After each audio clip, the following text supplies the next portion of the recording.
नमस्कार दर्शकों, स्वागत है आपका स्वस्थ जीवन कार्यक्रम में। मैं आध्या सिन्हा आप सभी का स्वागत करती हूं। आज हम जिस विषय पे यहाँ बैठे हैं वह विषय है गर्भाशय में होने वाली आम बीमारियां। और इस विषय पे बात करने के लिए आज हमने स्टूडियो में आमंत्रित किया है डॉक्टर प्रिया सिंह को। डॉक्टर प्रिया सिंह हमारे साथ मौजूद है इस विषय पे बात करने के लिए। तो सबसे पहले स्वागत है मैम आपका स्टूडियो में। और अब हम इस विषय को स्टार्ट करते हैं। सबसे पहले मैम मैं ये पूछना चाहूँगी कि गर्भाशय में होने वाली आम बीमारियाँ कौन सी हैं? देखिए, गर्भाशय जो होता है वो बहुत एक यूनिट है। गर्भाशय एक अकेला ऑर्गन नहीं है, उसके साथ अंडाशय, ट्यूब्स, वेजाइना यानी कि उसका बाहर का रास्ता, ये सारा चीज़ कनेक्टेड होता है।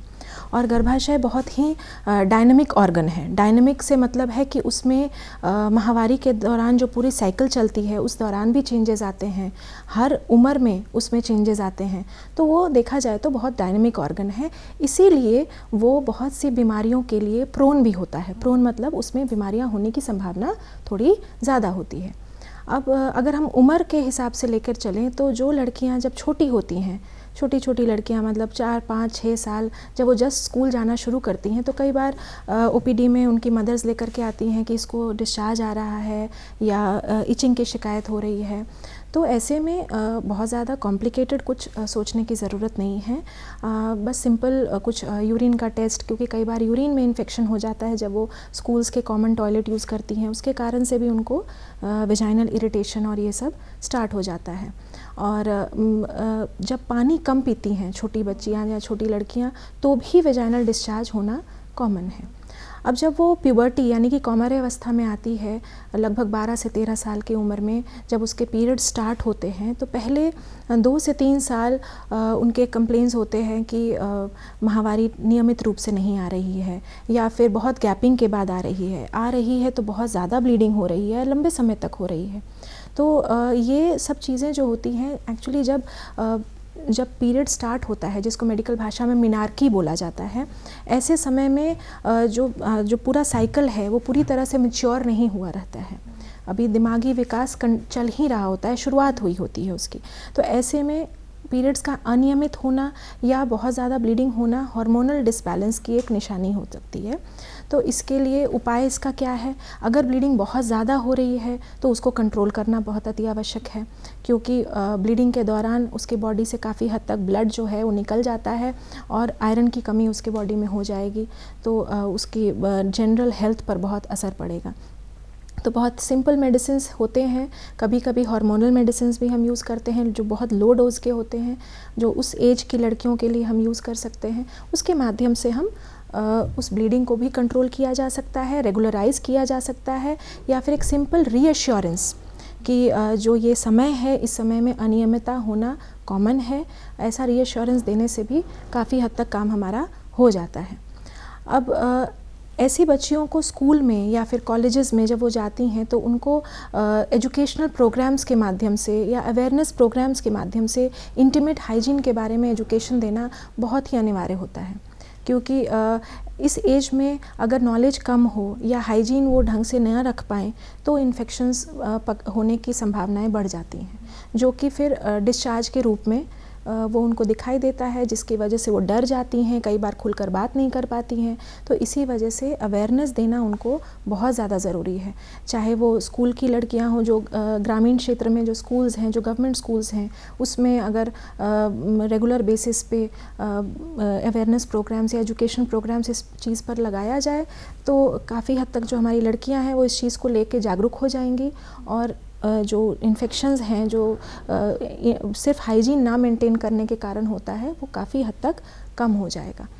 और जैसे जैसे जो लड़की की एज बढ़ती है और वो रिप्रोडक्टिव एज ग्रुप में आती है, मतलब मान के चलिए 21 से लेके 35-36 साल तक की महिलाएं, इन महिलाओं में जो सबसे कॉमन है वो है वेजाइनल डिस्चार्ज। अब वेजाइनल डिस्चार्ज जो होता है 2 तरह का होता है। एक होता है फिजियोलॉजिकल जो कि नेचुरल है, और एक होता है पैथोलॉजिकल यानी कि सबसे कॉमन कारण इन्फेक्शन होता है उसका। फिजियोलॉजिकल डिस्चार्ज क्या है? वो बहुत ही ज़रूरी पार्ट है हमारे फीमेल रिप्रोडक्टिव सिस्टम का, क्योंकि वो डिस्चार्ज नेचुरल होता है, उसके बहुत सारे पर्पसेस होते हैं, वो उसका वो इन्फेक्शन से बचाने का भी काम करता है। और वेजाइनल ड्राइनेस ये अपने आप में एक अलग प्रॉब्लम होता है।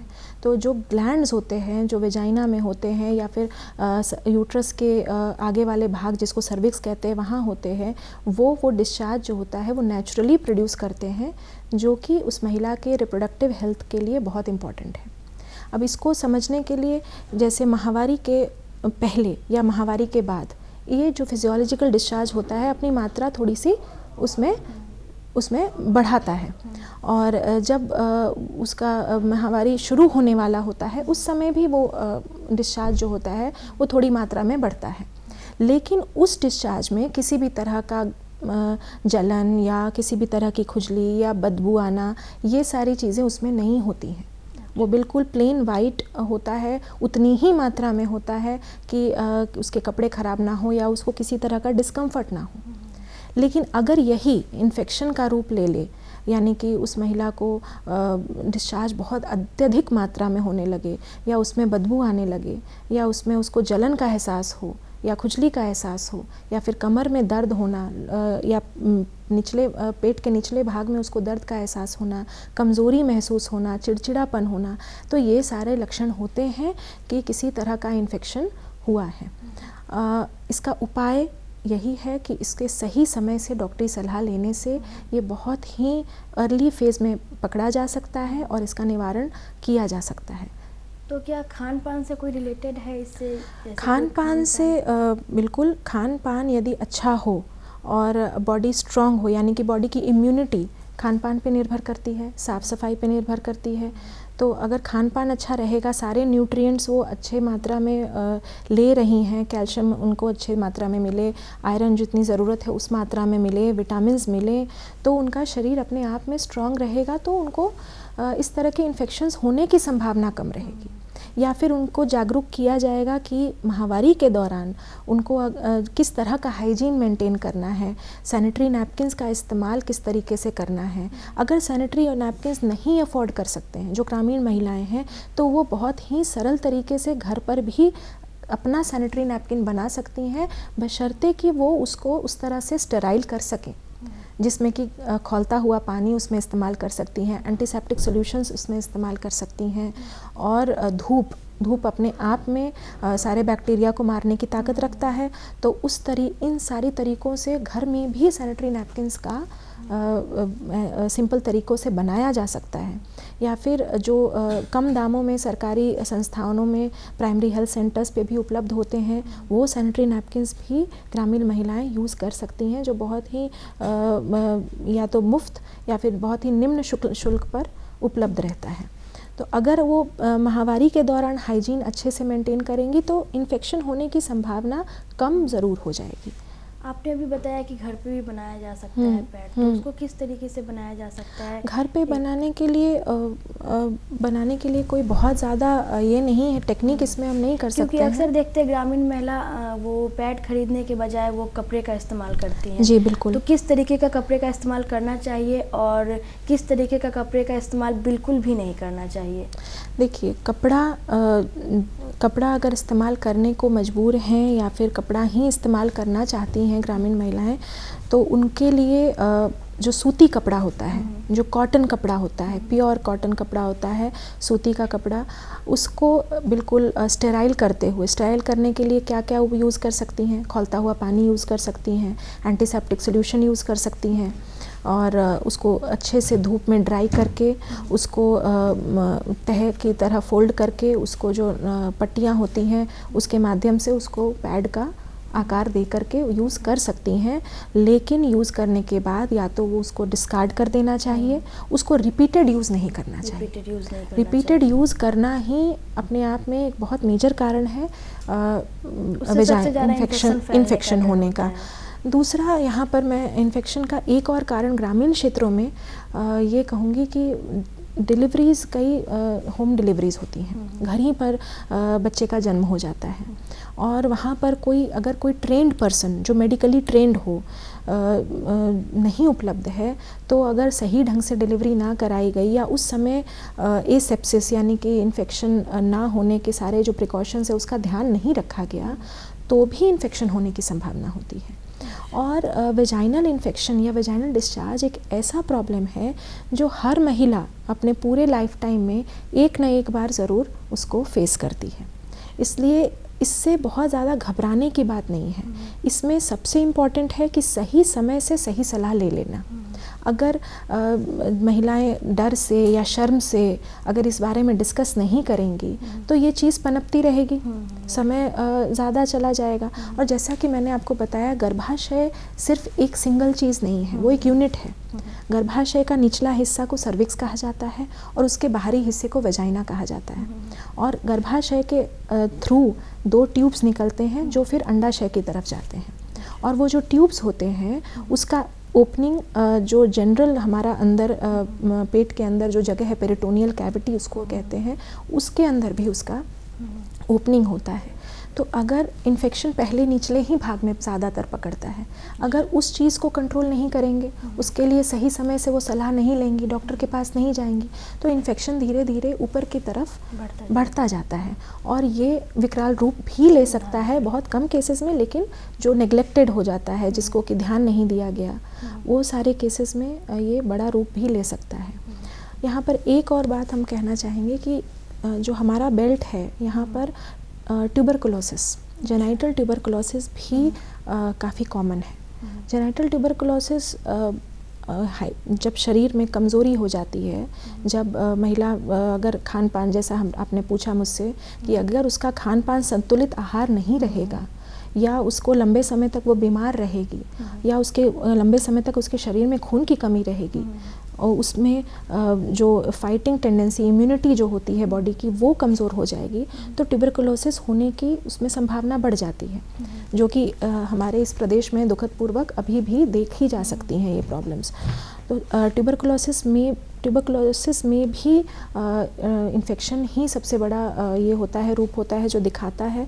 और ऐसे में केसेस में जिसमें ट्यूबरकुलोसिस होता है, बच्चा गर्भ धारण करने में भी बहुत दिक्कत आती है, बांझपन का एक कारण बन जाता है जेनेटल ट्यूबरकुलोसिस। तो इसलिए एक संतुलित आहार महिलाओं के लिए अति आवश्यक है। क्योंकि आजकल सबसे ज़्यादा देखा जाता है कि महिलाएं हो या फिर कोई भी पुरुष हो, वो जब टीन एज में होते हैं तो वो सबसे ज़्यादा जंक फूड की तरफ अट्रैक्ट हो जाते हैं। तो ये जंक फूड सबसे ज़्यादा आजकल अभी के समय में एक बीमारी का कारण बनते जा रहा है।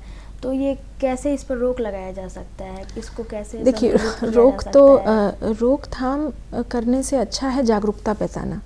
जागरूकता होगी, अपने आप लोग अगर इस चीज़ के प्रति जागरूक हो जाएंगे तो वो अपना डिसीजन ले पाएंगे कि हमें क्या खाना है, क्या नहीं खाना है।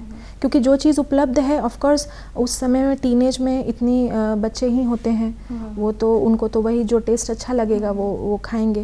लेकिन इस चक्कर में कई बार पोषण और जो न्यूट्रिएंट्स होते हैं वो उनके पीछे रह जाते हैं।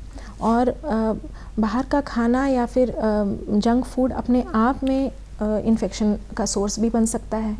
दूसरा ये कि उसके वजह से वज़न का ज़रूरत से ज़्यादा हो जाना, और लड़कियों में तो खास करके ज़रूरत से ज़्यादा वज़न होना और ज़रूरत से कम वज़न होना, दोनों में माहवारी से रिलेटेड प्रॉब्लम्स होने की संभावनाएं रहती हैं।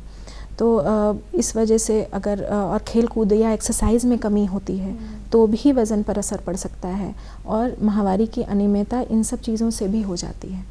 और जब जंक फूड के कारण अगर वज़न बढ़ रहा है या खेल कूद उस तरह से नहीं हो रहा है, तो आजकल स्ट्रेस भी बहुत बड़ा कारण बन गया है। आजकल हर किसी को अच्छा दिखना है, स्पेशली जो टीनेजर्स हैं, उनमें आपस में पीयर प्रेशर एक चीज़ होती है कि एक दूसरे के ऊपर हंस देना बहुत आसानी से, अरे ये कितनी मोटी है, अरे ये कितनी पतली है। तो इन सब चीज़ों को लेकर लड़कियों पर बहुत तरह का साइकोलॉजिकल असर भी पड़ता है।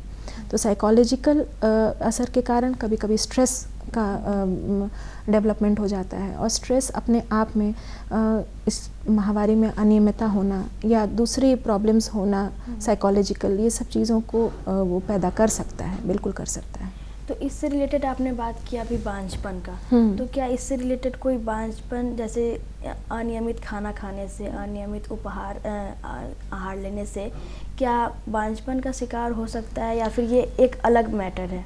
देखिए, इसको कहना ये बहुत एक क्लियर कट डिवीज़न नहीं है कि हम कह दें कि आप सिर्फ खान पान ख़राब है इसलिए बांझपन के शिकार हो, ऐसा नहीं होता है। ये एक स्पेक्ट्रम ऑफ चीज़ें होती हैं। बांझपन आजकल इसलिए थोड़ा ये चीज़ बढ़ गई है, बांझपन यानी कि अपने अगर जब कंसीव करना चाह रहे हों और कंसीव ना हो पाए तो इसके बहुत सारे कैटेगरीज होते हैं। एक होता है सब फर्टिलिटी, एक होता है इनफर्टिलिटी। सब फर्टिलिटी इसलिए हो जाता है कि कंसीव करने की क्षमता अगर किसी महिला की या किसी कपल की, फर्टिलिटी हमेशा एज अ कपल ही आकलन किया जाता है, तो उसमें कम हो जाती है। क्योंकि आजकल देखिए marriage at age at marriage बढ़ते जा रहा है, क्योंकि महिलाएं भी करियर के उससे पढ़ाई लिखाई के या बहुत से दूसरे कारणों की वजह से इन जनरल मैरिज का एज बढ़ गया है। और जैसा कि आपने बोला, जंक फूड का यूसेज बढ़ गया है। बाहर रहना पड़ता है, काम करना पड़ता है, घर में बनाने का समय नहीं है, बाहर का खाना खाएंगे। कई बार नाइट शिफ्ट में काम करना है, जो महिलाएं कॉल सेंटर्स में काम करती हैं या फिर उनका ऐसी सॉफ्टवेयर कंपनीज़ हैं या कॉर्पोरेट सेक्टर्स में है जहाँ पे कई बार उनको डे नाइट का डिफरेंस नहीं रहता है। स्लीप साइकिल डिस्टर्ब हो जाता है, स्ट्रेस हो जाता है, या फिर गलत हैबिट्स जैसे कि स्मोकिंग या फिर अल्कोहल इनटेक, ये सारी चीज़ें भी अब बढ़ती जा रही हैं। अब ये सारी चीज़ों की वजह से, या प्रदूषण इन जनरल, जो हमारा एनवायरनमेंट है, प्रदूषण बढ़ गया है उस चीज़ में, ये सारी चीज़ों की वजह से शरीर पर तो असर आता ही है, बिल्कुल आता है। और इस वजह से जो बांझपन है उसके केसेस बढ़ रहे हैं आज के डेट में, बिल्कुल बढ़ रहे हैं। तो खान पान डेफिनेटली अगर न्यूट्रिशियस डाइट लिया जाए, सही समय से सही पोषण और सारी चीज़ों को मिलाते हुए, कैल्शियम हुआ, आयरन हुआ, जो बेसिक चीज़ें हैं, प्रोटीन हुआ, ये सारी चीज़ों को, फैट का मात्रा कम, ऑयल और जो फैटी फूड्स होते हैं उनको हम कम से कम अगर इस्तेमाल करें या घर में उसको बनाएं उस तरीके से, सही तरीके से, साफ़ सुथरे तरीके से, तो कुछ हद तक तो डेफिनेटली हमारा पर्सनालिटी में या फिर हमारा दिनचर्या में, लाइफस्टाइल में चेंजेस अगर करेंगे तो बांझपन में बेनिफिट तो ज़रूर मिलता है। योगा, मेडिटेशन, इन सारी चीज़ों से बहुत इफ़ेक्ट मिलता है, बोथ महिलाओं में भी और पुरुषों में भी। ऐसा नहीं है ये सिर्फ महिलाओं के लिए नहीं है, ये पुरुषों के लिए भी है, क्योंकि स्ट्रेस किसी एक को नहीं इफ़ेक्ट करता है, वो इन जनरल इफ़ेक्ट करता है। तो ये जो बांझपन है, जैसे लोग, महिलाएं चाहती है कंसीव करना, लेकिन कंसीव करने के दौरान मिसकैरेज हो जाता है, तो ये मिसकैरेज का रीज़न क्या है? ये कॉज सबसे ज़्यादा क्या हो सकता है? कोई स्ट्रेस हो सकता है या फिर कोई खान पान को लेकर? कैसे? देखिए, मिसकैरेज जो होता है, मिसकैरेज के बहुत सारे टाइप्स होते हैं। एक होता है कि अर्ली बिल्कुल हो गया, फर्स्ट मतलब पहले 1.5 से 2 महीने में ही हो गया, 3 महीने में ही हो गया। तो कभी कभी तो कभी स्ट्रक्चरल कॉज होना, या फिर किसी भी तरह का पता नहीं था, किसी तरह का मेडिसिन ले लिया जो नहीं लेना चाहिए गर्भावस्था तक के दौरान, या फिर एज का, मैंने जैसा बोला, जब मैरिज का एज ज़्यादा है तो कंसीव करने का एज भी ज़्यादा हो जाता है, तो इसी ऐसे केसेस में भी मिसकैरेज का रिस्क थोड़ा सा बढ़ जाता है। या फिर कई बार जैसे ट्रीटमेंट के बाद अगर प्रेगनेंसी ठहरी हो तो भी कभी कभी हार्मोनल डिसबैलेंस भी एक कारण बनता है मिसकैरेज होने का, या फिर कोई स्ट्रक्चरल कारण होना। जैसे आप सुनते होंगे कि गर्भाशय में गांठ पड़ी हुई है, रसौली है, जिसकी वजह से उसका जो आकार होता है, जो स्ट्रक्चर होता है, वो थोड़ा सा मॉडिफाई हो जाता है।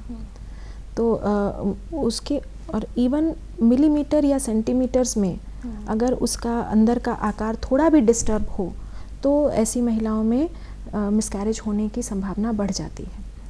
तो ये जो रसौली होती है या फाइब्रॉइड होता है, ये ज़रूरी नहीं है कि हर महिला में अपना असर दिखाए।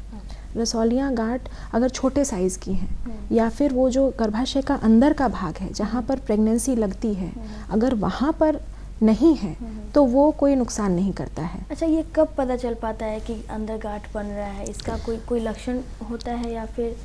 देखिए, अगर के दौरान जी रसौली या फाइब्रॉइड जो होता है, अगर छोटे साइज़ का है, 3 साढ़े 3 सेंटीमीटर से छोटे साइज़ का है और वो गर्भाशय की अंदर की परत के से दूरी पर है, बाहरी हिस्से में है, तो कई बार इसका पता ही नहीं लगता है। और अगर महिला को कंसीव करने में कोई दिक्कत नहीं आई या उसकी माहवारी में कोई अनियमितता नहीं आई, कोई दिक्कत नहीं आई, तो उनको पता ही नहीं लगेगा कि कभी कोई रसौली थी भी। लेकिन अगर उस महिला को कंसीव करने में दिक्कत हो रही है और वो हमारे पास जांच के लिए आती है, तो अल्ट्रासाउंड्स होते हैं। ऐसी महिलाओं में ट्रांसवेजाइनल अल्ट्रासाउंड होता है, यानी कि नीचे के रास्ते से अल्ट्रासाउंड होता है। तो उसमें इन सब चीज़ों का डायग्नोसिस बहुत आसानी से हो जाता है। और अगर उस फाइब्रॉयड का साइज़ बड़ा है, 5 सेंटीमीटर या 6 सेंटीमीटर या उससे भी बड़े फाइब्रॉइड्स होते हैं, तो वो प्रेशर डिफेक्ट्स दिखाने शुरू करते हैं, क्योंकि गर्भाशय को तो जो निर्धारित जगह दिया गया है वो वहाँ से फिर अगर उसमें उतना बड़ा मांस बनने लगेगा तो वो प्रेशर इफेक्ट दिखाता है, यानी कि पेशाब करने में महिला को दिक्कत होती है, मोशन करने में महिला को दिक्कत होती है, या पेट में दर्द रहता है, भारीपन लगता है। तो ये सारी चीज़ें, माहवारी में दिक्कत आना शुरू हो जाती है, माहवारी के दौरान बहुत ज़्यादा ब्लीडिंग होना या फिर जल्दी ब्लीडिंग हो जाना, कभी भी ब्लीडिंग आ जाना, ये सारी चीज़ों की वजह से जब वो आती हैं और अगर पता लगता है कि उसमें गांठ है, रसौली है, तो फिर उसका उस हिसाब से डायग्नोसिस करते हुए कि कहाँ पर है, कितना बड़ा है, एक है या एक से ज़्यादा है, या उस महिला के कितने बच्चे हैं, क्या उसकी फैमिली कंप्लीट है, ये सब चीज़ों को नज़र में देखते हुए उसका सही ट्रीटमेंट किया जाता है। अगर ये जेनेटिक भी होता है या फिर किसी जेनेटिक कुछ हद तक हम लोग ये कह सकते हैं कि कुछ सिचुएशंस जो होते हैं वो जेनेटिक होते हैं, नहीं तो ये चांस फैक्टर हो सकते हैं, या कुछ तरह की मेडिसिन्स का लेने से ज़्यादा लंबे समय से भी कभी कभी इसका एक प्रोन हो जाता है, ऐसी महिलाओं में होने की संभावना थोड़ी सी बढ़ जाती है, ऐसा होता है। और अगर मतलब उस महिला को कंसीव करने में दिक्कत आ रही है तो फाइब्रॉइड अपने आप में, अगर वो साइज़ बड़ा है उसका, वो उसको कंसीव करने में उसका वो रुकावट बन रहा है, तो उसको रिमूव करना पड़ता है अगर एज अ ट्रीटमेंट की। और अगर वो फाइब्रॉइड बहुत बड़ा है, उसकी फैमिली कंप्लीट हो चुकी है, जिसकी और उस फाइब्रॉइड की वजह से उस महिला की डेली लाइफ इफ़ेक्ट हो गई है, तो फिर सर्जरी के माध्यम से उस रसौली को या उस गांठ को हटाया जा सकता है। तो वो रसौली डिपेंड करता है साइज़ के ऊपर? बिल्कुल, साइज़ के ऊपर डिपेंड करता है, कहाँ पर है वो रसौली उस पर डिपेंड करता है। गर्भाशय के अंदर के भाग में है या बाहरी भाग में है। अगर अंदर के भाग में है तो छोटी से छोटी गांठ भी बांझपन को दे सकती है, बांझपन का रूप ले सकती है। लेकिन अगर बाहरी हिस्से में है और छोटा है तो फिर उससे उतना इफ़ेक्ट होने की ज़रूरत नहीं है। बहुत से ऐसी दवाइयाँ भी आ गई हैं जिसके माध्यम से उस गांठ को साइज़ में छोटा किया जा सकता है, उसके असर को नाम मात्र का किया जा सकता है। एक एंडोमेट्रियोसिस नाम की भी एक जो एक बीमारी मिली जुली है, तो क्या ये कुछ वैसे ही है या कुछ अलग है? देखिए, एंडोमेट्रियोसिस का एग्जैक्ट कारण अभी तक पूरी तरह से इसमें स्टडी अभी आई नहीं है। बहुत से इसमें थियोरीज़ हैं, किसी में किसी कारण से, किसी में किसी कारण से। लेकिन एंडोमेट्रियोसिस एक इम्पॉर्टेंट कारण होता है महिला के माहवारी में अनियमितता का और ज़्यादा ब्लीडिंग होने का माहवारी के दौरान, और इनफर्टिलिटी का।